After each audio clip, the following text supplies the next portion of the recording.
এ অত্যন্ত স্বাভাবিক।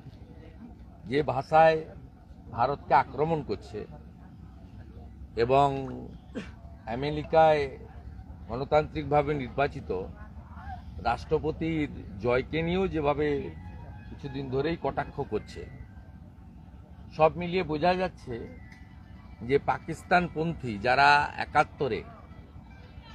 একাত্তরে যারা পাকিস্তানকে সাপোর্ট করেছিল, যাদের জন্যই 30 লক্ষ বাঙালি শহীদ হয়েছে ও যাদের জন্যই কয়েক হাজার ভারতীয় সেনা প্রাণ দিয়েছে, সেই লোকেরা কোটা আন্দোলন, ছাত্র আন্দোলনের নামে পিছনের দরজা দিয়ে অবৈধভাবে দেশ চালাচ্ছে। এটা অন্য কিছু না, এটা জঙ্গিবাদ, মৌলবাদের একটা প্রয়াস মাত্র। আমি রাম জন্মভূমি অর্থাৎ রাম মন্দির নির্মাণের ক্ষেত্রে যিনি প্রধান সাক্ষী ছিলেন, আচার্যা রামভদ্রাচার্যজি, তিনি দুদিন আগে বলেছেন এরা সোজা কথায় শোনে না, এদেরকে ব্যবস্থা নিতে গেলে হিট করতে হবে, স্ট্রাইক করতে হবে। এটা আমার ব্যক্তিগত অপিনিয়ন। মৌলবাদ, জঙ্গিবাদ এবং পাকিস্তানের রাজাকারদের নাতি, এদেরকে, এই জিহাদি শক্তিকে যদি ধ্বংস করতে হয়, তাহলে এরা যে ভাষায় কথা বললে সন্তুষ্ট হয় সে ভাষায় উত্তর দিতে হবে। এটা আমাদের সকলের দাবি এবং আমাদের আশা যে 1.5 বছর ধরে পাকিস্তানের অত্যাচার সহ্য করার পরে ভারতীয় সেনারা ভারতবর্ষের নেতৃত্বে এক স্বাধীন রাষ্ট্র বাংলাদেশ তৈরি করেছিল। পাকিস্তানরা পরাজিত হয়েছিল। পাকিস্তানের সেনাধ্যক্ষ নিজামী আত্মসমর্পণ করেছিল ভারতীয় সেনা ভারত সরকারের কাছে। একইভাবে কিছুদিন সময় আরো লাগবে,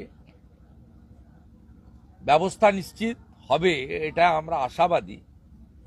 আর বৈধ প্রধানমন্ত্রী হাসিনা ওয়াজেদ, তিনি বৈধভাবেই বাংলাদেশের দায়িত্ব নিয়ে নেবেন।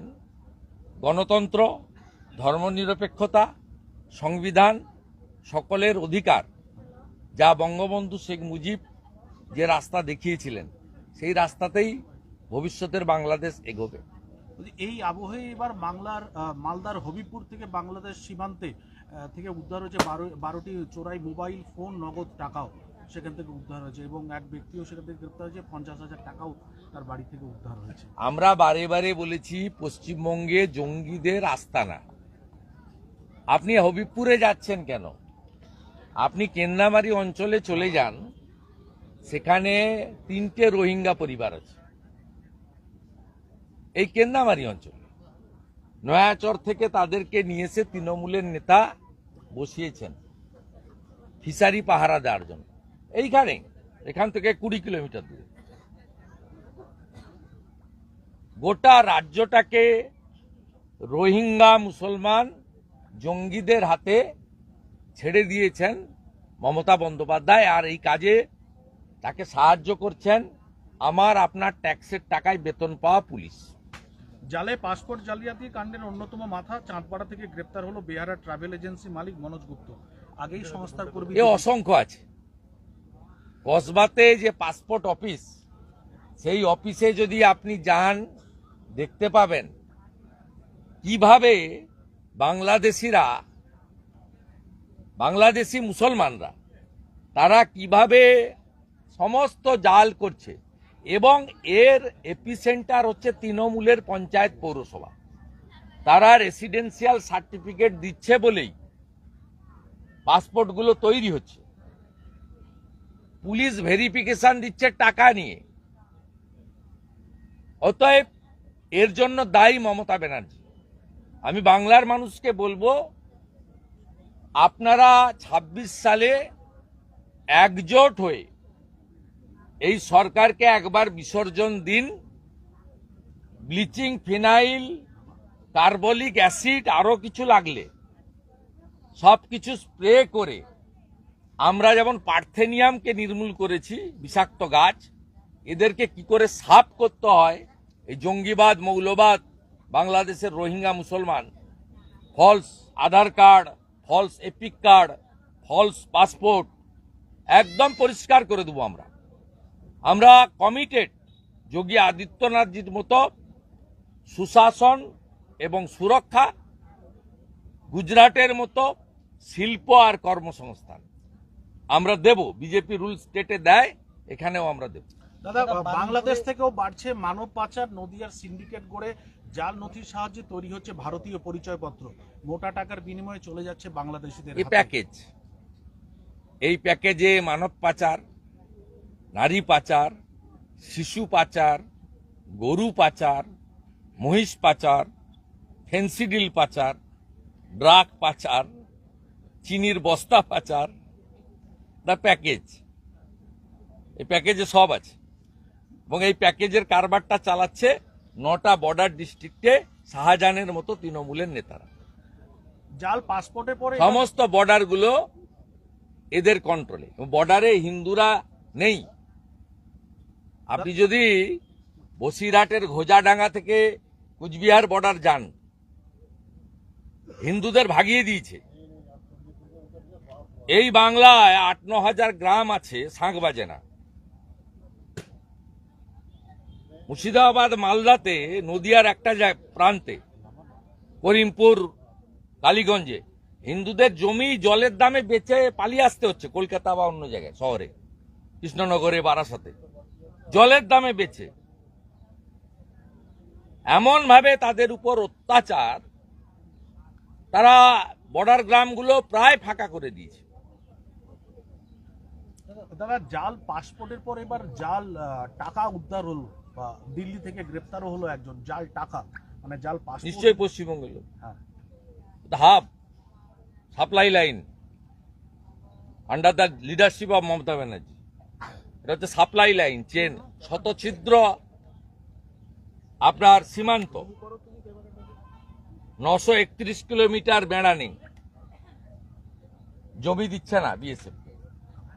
একটা জঙ্গি সরকার, রাষ্ট্রবিরোধী সরকার, যার মুখোশ মমতা আর যার মুখ হচ্ছে এখানকার সুফিয়ান, কলকাতার ফিরাত। দাদা, এই আবহে দেখা যাচ্ছে যে বাংলাদেশ থেকে অনুপ্রবেশের সংখ্যা ক্রমশ বাড়ছে এবং গোয়েন্দাদের চিন্তা বাড়াচ্ছে যে দুই দেশের এই যে কাঁটাতার বিহীন যে বিস্তৃত অঞ্চল, এর আগেও বিভিন্ন সময় দেখা গেছে যে একাধিক এলাকা। বারে বারে প্রতিদিন বলছি, জমি কে দেবে? 1894 সালের ল্যান্ড অ্যাকুইজিশন অ্যাক্ট কার? এই যে আপনি আমার কথা কাউন্টার করাবেন তৃণমূলের নেতাকে দিয়ে, ওরা কি বলবে? বলে বর্ডার্স বিএসএফ এর, কেন্দ্রের সরকার বিএসএফ এর, পাসপোর্ট কেন্দ্রের। এই যে একই উত্তর পাবেন। 1894 সালে ল্যান্ড অ্যাকুইজিশন অ্যাক্ট কার?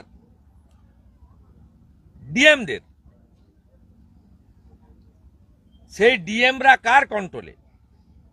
এখানে পূর্ণেন্দু মাঝি তার বাড়ির বাজার করে। সব জায়গায় একই মডেল আছে, পূর্ণেন্দু মাঝির মডেল। অতএব জমি না দিলে কিছু করার নেই।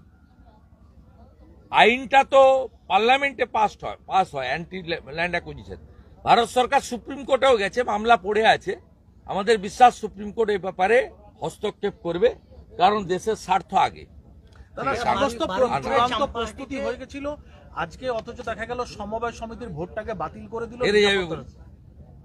এর আগে আটকেছে আপনার প্রিয়ানগরী, পরে হাইকোর্টের অর্ডারে ভোট হয়েছে, হরিপুর সমিতি ভোট হয়েছে, জিতেছি আমরা। এরা সব জায়গায় ভূত দেখছে এবং যেগুলোতে ভোট হচ্ছে সেখানে মুসলমানদের দিয়ে লুট করতে পারবে না। আলরাজি, শামসুল, এই যে মডেল নন্দীগ্রামে, কোত্থেকে কে অস্বাভাবিক মৃত্যু হয়েছে, কাজাহার গিয়ে হিন্দুদের বাড়ি ভাঙছে, সাতাঙ্গা বাড়ি থেকে। অত এখানে আসার তলাতেও পারবে না, বয়ালে, দেবীপুরে পারবে না, হিন্দু এলাকা। তাই তুহিন বিশ্বাস বলে একটা চামচা এখানে বসিয়েছে, অনেক গুণের অধিকারী। আপনারা কি জানেন যে গতকাল বালেশ্বর থানায় পূর্ব মেদিনীপুরের পুলিশের বিরুদ্ধে এবং পশ্চিমবঙ্গ পুলিশের বিরুদ্ধে মামলা হয়েছে? একটু পুনরায় ডিটেইলসটা কারা করেছে? না কারা করেছেন জানতে পারবেন। অবৈধভাবে পশ্চিমবঙ্গ পুলিশ উড়িষ্যা পুলিশকে না জানিয়ে করেছে। এটা যেহেতু আন্তঃরাজ্যের বিষয়, গতকালই আমি উড়িষ্যার মুখ্যমন্ত্রী এবং কেন্দ্রের মন্ত্রী ধর্মেন্দ্র প্রধানের কাছে দাবি করেছি যে এই মামলা সিবিআইকে ট্রান্সফার করেছে। এদের কপালে দুঃখ আছে, অভিজিৎ মণ্ডলের মতো এদেরকেও সৌম্যদীপ নাকি একটা আছে, ভাইপোর মাল এসপি, এদের কপালে দুঃখ আছে। Already FIR lodge Baleshwar PS, এবং এটা ইন্টারস্টেট। আমরা দাবি করছি সিবিআইকে হ্যান্ড ওভার করার জন্য। আমাদের নন্দীগ্রামের লোক চিকিৎসা করাতে গেছিল কটকে, বালেশ্বরে তাদের হোটেল থেকে জোর করে তুলে আনা হয়েছে without search warrant, without the help of Odisha police, এবং অলরেডি কালকে এফআইআর লজ হয়েছে বিএনএস এর অন্তর্গত। মানে চন্দনা রাজকুমার ওরা চিকিৎসার জন্যই গেছিলেন ওখানে? নন্দীগ্রামের বাসিন্দারা গেছিলেন, কে গেছিলেন তো এফআইআর লেখা আছে। এটা ইন্টারস্টেট, সিবিআই জন্য আমরা দাবি করেছি। গতকালে আমি মাননীয় মুখ্যমন্ত্রী উড়িষ্যার সঙ্গে কথা বলেছি, কেন্দ্রীয় মন্ত্রী ধর্মেন্দ্র প্রধানজির সঙ্গেও কথা বলেছি। তারা বলছেন আইনের দিক খতিয়ে দেখছেন ওখানকার পুলিশ, এবং সেটা না হলে 2 তারিখে কোর্ট খুললে ভুবনেশ্বর কোর্টে আমরা রিটও করব, এই কেস সিবিআইকে ট্রান্সফার করে দেওয়ার জন্য। এরা কতবার বেড়েছে, এখনো পর্যন্ত 700 মামলা হয়েছে 21 সাল থেকে। 6000 বিজেপির হিন্দু নেতাদের নামে, কোন হিন্দু নেতা বাকি নেই মামলা খেতে, জেল খাটতে। কোন নেতা জেল যায়নি 5 দিন থেকে 7 মাস, এমন কোন বড় নেতা নেই নন্দীগ্রামে যারা ইলেক্টেড পঞ্চায়েতের দ্বারা। 21-এর হারের জ্বালা আপনার মিটিয়ে দেবো আমরা, জ্বালা ভালো করেই মিটিয়ে দেবো। এইসব করে মাথা নত করা যাবে না। আপনি শঙ্কর দাসকে ভাঙিয়ে নিয়ে গেছেন, জয়দেব দাসকে ভাঙিয়ে নিয়ে গেছেন, থেকে আমার ভোট কমেছে নাকি? গোকুলনগর অঞ্চলে একটা মুসলমান থাকে না, হিন্দুদের এলাকা, সব লোক আমার। হিন্দু মানেই শুভেন্দু অধিকারী, প্রত্যেকটা হিন্দু লোক আমার সঙ্গে আছে। আজকে দেবাশিস দাস, অশোক করণ তারাও আজকে দল ছাড়লো। দেবাশিস দাস, আমি কিছু বলবো না, এই তো আপনাকে আগে বলেছি। আমার এটাতে কোনো বিষয় না, কেউ দলে থাকবেন ছাড়বেন তার ব্যাপার। আমার বা বিজেপির কোনো ক্ষতি হবে না। গোকুলনগর অঞ্চল হিন্দু অধ্যুষিত অঞ্চল, একটা মুসলমান ভোট নেই, মানে কিছু করতে পারবেন। হিন্দুরা মোদিজির সঙ্গে আছে, শুভেন্দু অধিকারীর সঙ্গে আছে, তার মানে বিজেপির সঙ্গে আছে। হিন্দুদের কিচ্ছু করতে পারবে না। আর আপনি মুসলমানদের আমার সঙ্গে ঘুরে বেড়ালেও এমএলএ এর কাছে আসবে, সুযোগ সুবিধা নিবে, তো ভোট তারা তৃণমূলকে দেবে। এখানকার হিন্দুরা জানে সুরক্ষিত থাকতে গেলে বাংলাদেশ যাতে না হয় তার জন্য কোন দলে থাকতে হবে, কোন নেতাকে মানতে হবে। আর এখানকার মুসলমানরা জানে যে খাজেরি মাদ্রাসাগুলোকে টিকিয়ে রাখতে গেলে কাকে ভোট দিতে হবে।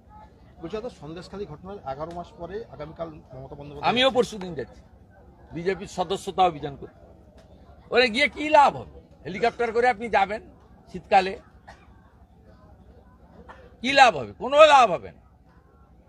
সন্দেশখালীতে মহিলাদের উপরে আপনার শাহজাহান যে অত্যাচার করেছে, তার ফলে লোকসভা নির্বাচনে আপনি ওখানে হেরেছেন 7000 ভোটে। কোর্টেও হারবেন রেখাপাত্রের কাছে, হাইকোর্টে রেখাপাত্রের কাছে আপনি হারবেন, এবং 7000 ভোট লিড আছে আমাদের লোকসভাতে। বিধানসভায় এটা 2 গুণ 3 গুণ হবে, কিচ্ছু করতে পারবেন না। সন্দেশখালী আপনার হাতে নেই। আপনি যান, মিড ডে মিলের টাকা থেকে কিছু কম্বল বিতরণ করে আসুন, আপনার কোনো সমস্যা নেই। বারুইপুরে চাম্পাহাটিতে বিস্ফোরণ হলো, একজনের মৃত্যু হলো, 2 জন আহত হলেন। গ্যাস সিলিন্ডার লিক হয়ে বাজি ব্যবসায়ীর বাড়িতে এই ধরনের বিস্ফোরণ বলে প্রাথমিক অনুমান। গ্যাস সিলিন্ডার লিক হলে তো এটা অ্যাক্সিডেন্ট, আর বাজির কারখানার তো লাইসেন্স নেই, কারখানা চলে সব জায়গায়। মুখ্যমন্ত্রী কিসব করেছিলেন আলাপন বাবুর নেতৃত্বে, কমিটি ইত্যাদি। সরকারকে জিজ্ঞেস করুন, সরকার ঘুমাচ্ছে, শীত পড়েছে। সরকার তো বেলা 12টার পরে ঘুম ভাঙে, 12টা পর্যন্ত ঘুমায় সরকার। ঠিক আছে, চলুন। ওকে, থ্যাংক ইউ।